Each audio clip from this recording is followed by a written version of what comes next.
Hello, universe of constant revelation. And by that I mean, it seems like the last 2 days, which I've had off from work, yay, have offered me the opportunity to find how balanced I am currently in a universe that's always, I feel like, been pushing me a kilter. And it's been rewarding. I don't have another word for it. Sorry for all the hard swallowing, but I'm doing my best not to cough, which I shouldn't do. Even clearing my throat is offensive, so apologies there. And I did blow my nose before getting the recording started, and don't have to use the bathroom, so, there's some upsides. I am trying to be somewhat more professional about this. Professional is a terrible word there. I'm not trying to be more professional. I'm trying to be more courteous of the listening experience. I almost just threw my phone across the room in a clumsy act of, uh-oh. So, and when I say revelatory, I learned something tonight that I should have known. Again, how many times do you run across an instance where you think, wow, well, of course, and how did I not figure that out? I mean, does that only happen to me as often as it happens to me? Because it seems like I go through that on a regular basis. But tonight's was a big one.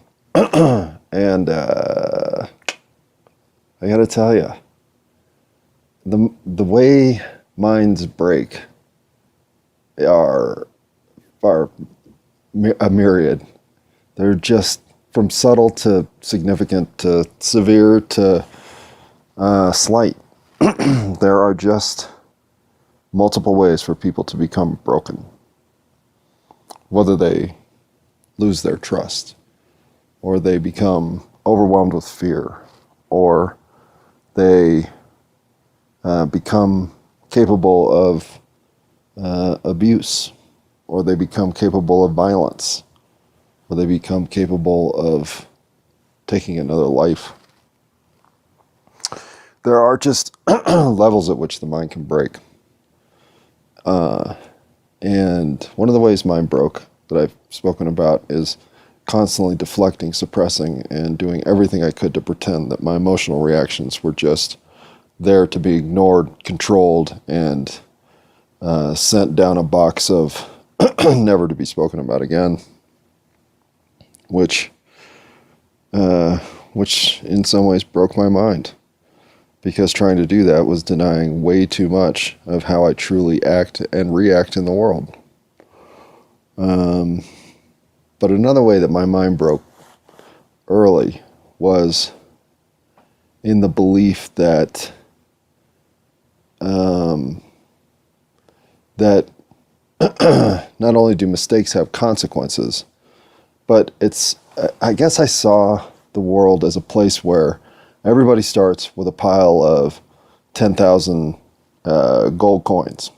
And then as you go through life, if you create transgressions against, then you lose some of that luster. So say, the idea that you steal your best friend's soccer ball gets you minus 74 coins. I know, this is very Legend of Zelda or something. It's a view of life, but come on, I grew up in a video game era. My point is, I always looked at myself as having, as moving away from innocence, as losing, hang on, sorry. Sorry about that. But I guess it's not losing innocence. I looked at myself as gaining damage. As much as anything in the video game analogy here that works is the concept that if you take too many hits, eventually there is a consequence. And so self-inflicted damage is the stupidest kind of damage you can throw. And yet we're all trained to create self-inflicted damage. And I guess I saw that tonight with true clarity. And I don't know why we do it. Like, I don't know where all this comes from. Why we become the arbiters of our own enslavement in our heads. We hold things that happen in our life against us as if it's our fault, as if somehow we should have done better, and thus, because we failed in that moment, we now deserve the whatever blankety blank we're going through. I don't know where that comes from. And I think that, if anything, is part of what this year-long quest will be about. Is to try to see if I can find out why we hold ourselves accountable to our worst actions, and think of ourselves in a light that can never let go of the moment maybe we were at our weakest. We let those moments define ourselves. I don't know why. And if I figure that out, well, I think I'm going to solve a lot of problems for you too.